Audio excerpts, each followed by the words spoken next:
ပတ်သက်ပြီးတော့ညီညီဝတ်ပါနော်အရှိကြီးမဝတ်ပါနဲ့ဒိုဝတ်ပါဆွမ်းခံသွားရင်သင်းပိုင်ကို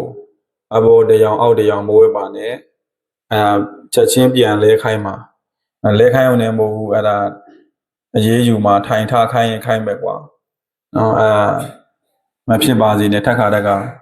နော်ဆွမ်းခံသွားလို့ရှိရင်တပည့်တော်တို့ဒီမှာတော့အကြောင်းမာနေတဲ့ခိုက်တော့သင်္ကန်းကိုဒီမိုကရေစီပေါ့လွတ်လပ်ခွင့်ပေးတယ်ဆိုတာကိုကြိုက်တဲ့အကြောင်းဝတ်ပေါ့နော်ကိုကြိုက်တဲ့အကြောင်းဝတ်လို့ရတယ်ကိုနှစ်သက်တဲ့အကြောင်းဝတ်ဒါပေမဲ့ဆွမ်းခံသွားရင်တော့ဘာပဲဝတ်ရမှာအညိုရောင်တစ်ခုပဲเนาะညီညွတ်ဖြစ်စေခြင်းလို့အဲ့တော့အပြင်စွမ်းခံမှာမဟုတ်ဘူးတပည့်တော်တို့ကျောင်းကနေပြီးတော့เนาะအပြင်ကိုပို့တာရှိမယ်စွမ်းသားကွန်းစားသွားရတာမျိုးရှိလိမ့်မယ်အဲ့ကြရင်လည်းပဲသင်္ကန်းကိုအညိုရောင်ပဲဝတ်ပါအဝါတွေမဝတ်ပါနဲ့အဲ့တော့ဘယ်အရာပဲဖြစ်ဖြစ်ပေါ့ကွာနေတာထိုင်တာလည်းပဲတပည့်တော်တို့ဒီမှာမိသားစုလိုညီညွတ်နဲ့နေထိုင်ကျင့်သုံးတာဖြစ်ပါတယ်ဒါကြောင့်မလို့ညီညွတ်နဲ့နေပါသင်္ကန်းဝတ်ရင်လည်းပဲတတ်နိုင်သမျှညီအောင်ဝတ်ဖို့ကွာအဲ့ဒါအထူးမှားပါတယ်နောက်အခုတပည့်တော်ဒီရက်ပိုင်းမှာဦးစင်းနေနဲ့တိုင်ပင်ထားတာရှိတယ်ကိုရင်တို့အတွက်ကိုနေတပိတ်အိတ်ပေါ့ဆောင်းခံကြွားလို့ရှိရင်လည်းပဲတပိတ်အိတ်လေးနဲ့ဖြစ်အောင်စီမံပေးမယ်ပေါ့အဲ့တော့ပြောတော့တာလွယ်တာတပိတ်အိတ်ကလည်းအမြင့်ဈေးရကြီးတယ်နော်အဲ့တော့အများကြောင့်တဲ့ဒီလိုစာသင်သားလက်ခံပြီးရေးဆိုကြတဲ့ကနေပြီးတော့တပိတ်အိတ်ယူခဲ့ပါအကြောင်းထဲမှာရှိတဲ့ကိုတော်တွေလည်းပဲတပိတ်အိတ်နဲ့လွယ်ရမယ်တပိတ်အိတ်ဝယ်ကွာဆိုရင်အဲ့လိုလုပ်လိုက်လေရတာပဲဒါပေမဲ့မလုပ်ပါဘူးနော်တပည့်တော်စီမံပေးမယ်ပေါ့စီမံပေးမယ်ဆိုတော့ကိုရင်တို့ဒီကဥစဉ်တွေရောဆွမ်းကားကြမဲ့ကိုရင်တွေရောအကုန်လုံးဆိုရင်တော့10သိန်းဘိုးလောက်တော့ရင်းရမယ်တဘောရှိတယ်နော်အဲ့ဒါဘာဖြစ်လို့တပည့်တော်ကလောက်တာလဲဆိုတော့ကိုရင်တို့ညီညွတ်လေးနဲ့နော်ဆွမ်းကန်လောင်းရတဲ့ဒကာဒကမတွေလည်းပဲကြီးလိုက်တာနဲ့ပထမ်းလေးအောင်အကြောင်းကကိုရင်တွေဆွမ်းကန်ကြွလာတာကြီးညိုဖို့ကောင်းလိုက်တာသူတို့စိတ်ထဲမှာကြီးညိုတဲ့စိတ်တနည်းအားဖြင့်ကုသိုလ်ရစေခြင်းတဲ့စိတ်ပေါ့နော်ကြီးလိုက်တာနဲ့ကြီးညိုမှုဖြစ်အောင်နော်အဲ့ဒီစိတ်နဲ့တပည့်တော်ကစီမံပေးမယ်လို့စိတ်ကူးထားပါတယ်ဒီနေ့လဲသွားမလို့ပဲအဲ့ဒါကိုရင်ဟိုမှာဘိတ်ကကိုရင်လာအပ်တော့အဲ့ဒါတပည့်တော်မသွားလိုက်ရတော့အစားတော့ဒီနေ့ဥပုံနေမျိုးတဲ့သွားပြီးတော့အဲ့တပိတ်ကိုဝယ်မယ်ပေါ့လေစီမံထားတာနောက်တပိတ်မှမဟုတ်ဘူးနောက်ကိုရင်တို့အခုနေကတိုင်းပေါ့နော်အဲ့နေကတိုင်းတပည့်တော်ကြီးလိုက်တယ်နေကတိုင်းကဒါတပည့်တော်တယောင်နဲ့ဖြစ်အောင်တော့လုပ်မှာပါဒါပေမဲ့အခုလောလောဆယ်အဝါကြီးတွေအဲ့မှာတော်ပြီးတော့ထိုင်တဲ့အဝါကြီးတွေမသုံးပါတော့နဲ့နော်အဲ့တော့ဟိုတလုံးက15မိုင်ကြွထားတာအပါ30တောင်ပဲနေကတိုင်းနေရှိတယ်မို့လားနော်အဲ့တော့လဲလိုက်တော့အခုတပည့်တော်ရှိတဲ့ဟာတွေထုတ်ပေးထားတယ်ကိုရင်အတစ်တွေမပါတဲ့လူတွေရှိတော့ရှိသေးတယ်ဒါပေမဲ့အဟောင်းသမားတွေဖြစ်တဲ့ကိုရင်တွေမှာတို့မှာနေကတိုင်း2ခုလောက်စီရှိတယ်နော်အဲ့တော့အဲ့ဒီအဝါကြီးတွေအနီကြီးဆိုတာဟိုအတွင်းကနေတာကိုရတယ်နော်ကာဘာလုံးဝနီဆွဲနေတာမျိုးမလုပ်ပါနဲ့နော်အဲ့တော့သူများနဲ့အခုအဓိကတော့ပြောချင်တာကသင်္ကန်းရောင်ပေါ့နော်အညိုရောင်တို့နည်းနည်းသင်္ကန်းရောင်ဖြစ်တဲ့ဟာကိုသုံးပါအဝါရောင်ဒီထဲမှာ2ပါး3ပါးလောက်ပဲတွေ့တယ်နော်ဩဘာသာတို့စန္ဒီမာတို့အဲ့ဒီနေကတိုင်းလေးသိမ့်လိုက်တော့ကိုနေရာမှာကိုသုံးရင်သုံးပေါ့နော်စောသားเจ้าလာတဲ့အခါဖျားဝတ်တက်လာတဲ့အခါစံเจ้าလာတဲ့အခါအဲ့ဒီနေကတိုင်းလေးမသုံးတော့နဲ့ညီညွတ်လေးဖြစ်စေချင်လို့နေကတိုင်းလည်းတရောင်နဲ့ဖြစ်အောင်အခုလောလောဆယ်တော့တပိတ်အိတ်ပဲတပြီးတော့ခေါင်းနဲ့ထည့်နိုင်အောင်ပဲအဲ့တော့နေကတိုင်းကတော့နောက်ကြရင်တော့တရောင်နဲ့ဖြစ်အောင်ပြီးတော့စီမံပေးမယ်အဲ့တော့ဩဝါဒအနေနဲ့ကိုရင်တို့ကြပြာလေးတစ်ပုဒ်လိုက်ဆိုမယ်ကြပြာလေးတစ်ပုဒ်လိုက်ဆိုရအောင်ကြီးမြတ်သူဟူသည်များတို့ယူကြသည့်မြတ်နေရာရှောင်းသခင်ခုချက်ချင်းလျင်မရပါညာသူတို့အိတ်နေရာညခါပင်သူမနာအမြင့်ကိုသူမြင်လို့သူအစဉ်နှစ်စာသိုးလို့ရဲ့ကျိုးပုတ်လေသာ ဆိုလိုက်တာပဲကြပြားဘာပြောမှန်းနေဦးမို့လားအဲ့တော့တစ်ခေါက်တည်းတော့မရဘူးပေါ့ကွာအဲ့တော့နှစ်ခေါက်သုံးခေါက်ဆိုရင်လည်းပဲကိုရင်တို့ကြာသွားလိမ့်မယ်အဲ့တော့ရှင်းမယ်ပြမယ်ကြီးမြတ်သူဟူသည်များတို့ယူကြသည့်မျက်နေရာအဲ့တော့လောကမှာရှိကြတဲ့နော်ကျောင်းတိုက်ဒီမှာဆိုရင်လည်းပဲဆရာတော်တွေပေါ့နောက်လူပတ်ဝန်းကျင်ဆိုရင်လည်းပဲတထေးတကြွယ်တွေနော်ခုရရှိနာမည်ကြီးတဲ့ပုံကိုယ်တွေပေါ့အဲ့ဒီပုံကိုယ်တွေရဲ့ဘဝအနေအထားကိုကြည့်လိုက်ပါဆရာတော်ဖြစ်လာတဲ့ပုံကိုယ်တွေကျောင်းတိုက်မှာဆိုရင်လည်းပဲနော်အဲ့ဒီပုံကိုယ်တွေဟာသူတို့ယူထားတဲ့တာဝန်တွေသူတို့ယူထားတဲ့ရထားတဲ့နေရာတွေဟာရှောင်းတခင်ခုချက်ချင်းလျင်မရပါရောဘုံစားဆိုပြီးတော့နော်ဘယ်သူမှပေးတာမဟုတ်ဘူးချမ်းသာတဲ့ပုဂ္ဂိုလ်တွေလောကမှာချမ်းသာနေတဲ့ပုဂ္ဂိုလ်တွေဆိုရင်လည်းပဲခုချက်ချင်းရောဆိုပြီးချမ်းသာတဲ့ပုဂ္ဂိုလ်ရှိလားမရှိဘူးမကြိုးစားဘဲနဲ့ချမ်းသာတဲ့ပုဂ္ဂိုလ်ဆိုတာရှိရလားမရှိဘူးအဲ့တော့စာမဝဲအောင်တဲ့ပုဂ္ဂိုလ်တွေဒီနေ့လာအပ်တဲ့နော်ဘိတ်ကဥစဉ်ဆိုလို့ရှိရင်နော်အဲ့ဒါယောဂလည်းတပည့်တော်ကရှိတယ်တဲ့သူပြောသွားတယ်စီဂျိုကတစ်ဖက်နဲ့နော်ဒီပြီးခဲ့တဲ့နှစ်ကမှပြီးတကတ်တပူဆောင်ပေါ့တပည့်တော်တို့နဲ့ဗဟန်းကြောင်တို့မှအတူတူနေသွားတယ်သူကတပည့်တော်တက်တော့အရန်စီနီယာစောတယ်နော်အဲ့တော့ပြောချင်တာကအဲ့လိုစာမဝဲအောင်ကြတဲ့ပုံကိုယ်တွေအခုဒီနေ့ဆိုရင်နော်18ပါးမြောက်တိပိဋကဒရတိပိဋကကောဝိဒါထွက်တယ်ဥဒိဋ္ဌဆိုတာတပည့်တော်တို့ညောင်တို့မှာပဲတပည့်တော်ဆရာတော်ကြီးရဲ့တပည့်ပဲနော်အဲ့လိုစာမဝဲအောင်ကြတဲ့ပုံကိုယ်တွေဟာလူတို့အောင်မြင်မှုရနေတယ်ဆိုတာအခုချက်ချင်းကြီးနော်တန်းရတာဟုတ်ရလားမဟုတ်ဘူးနော်များသူတို့အိတ်နေရညခါပင်သူမနာ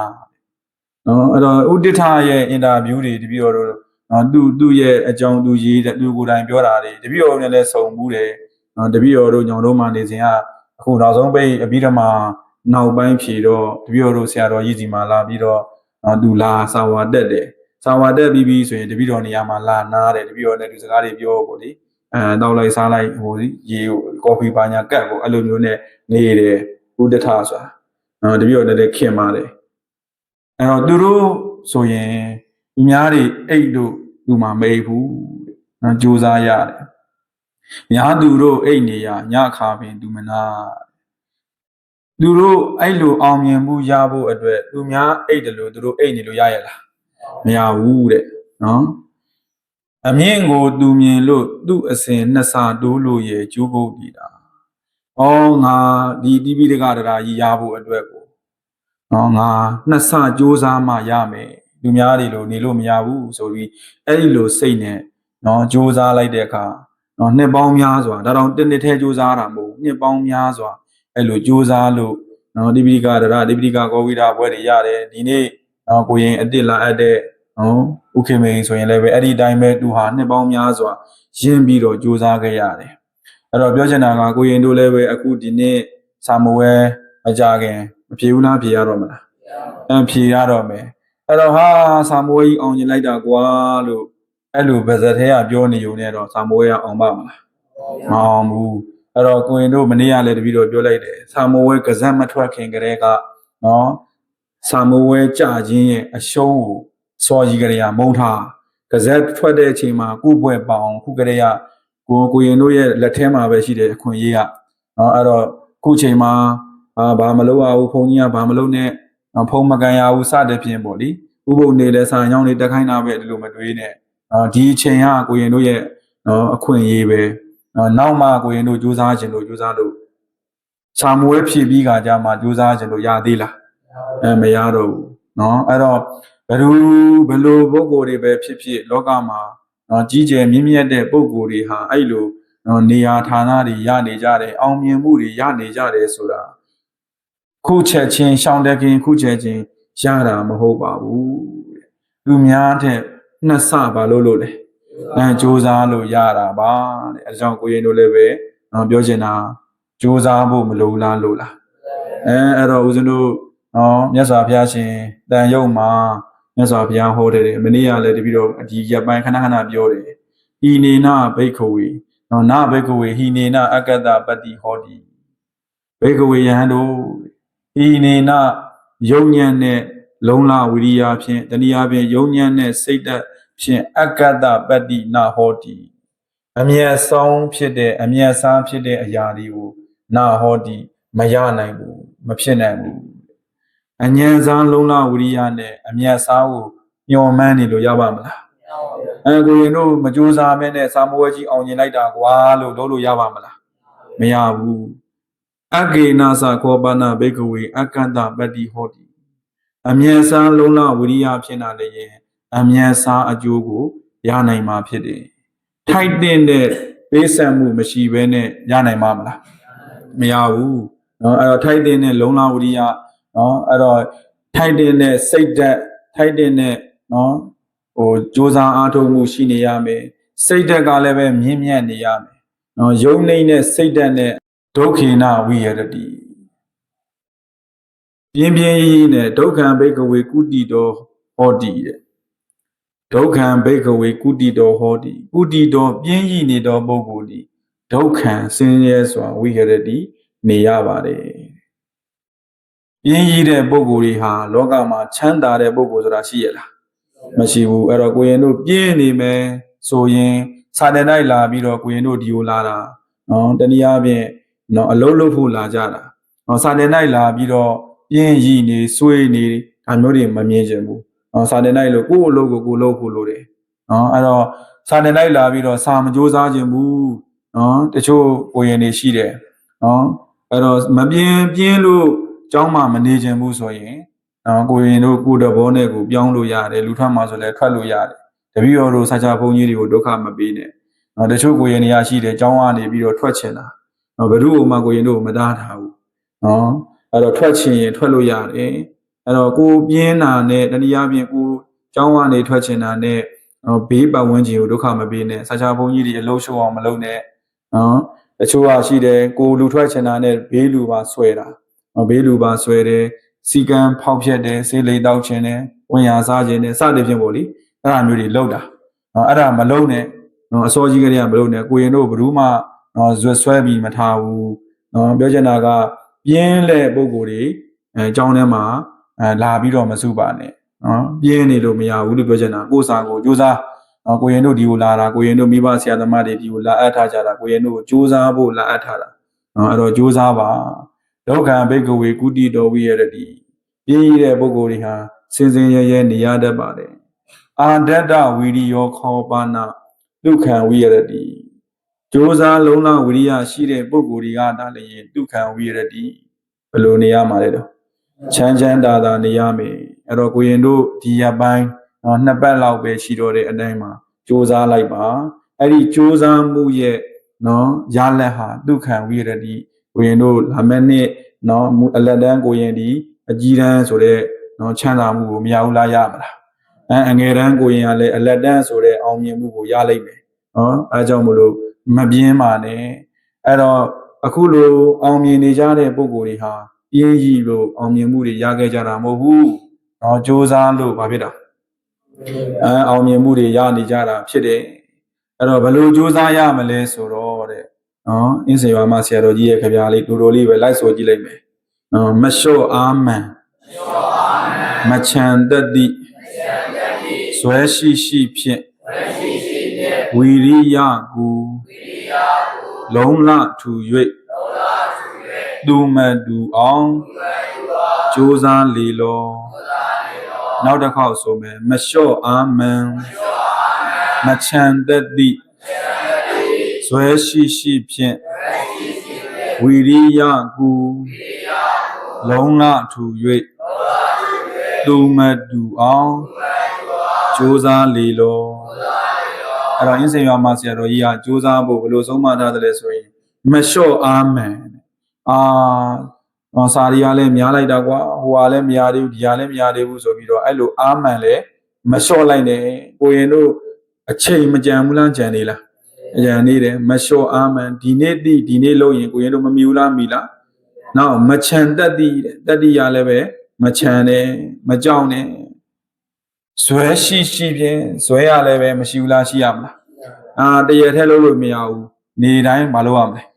လုပ်ရမယ်မှန်လုပ်ရမယ်ဝီရိယကိုအတူတူပါပဲအကုန်လုံးကတော့ အတိပဲကောင်းလိုက်ရင်တော့လုံလဝိရိယရှိဖို့ပါပဲဝိရိယကိုကိုတဲ့လုံလထူ၍သူမတူအောင်သူများနဲ့မတူအောင်မလုပ်ရမှာ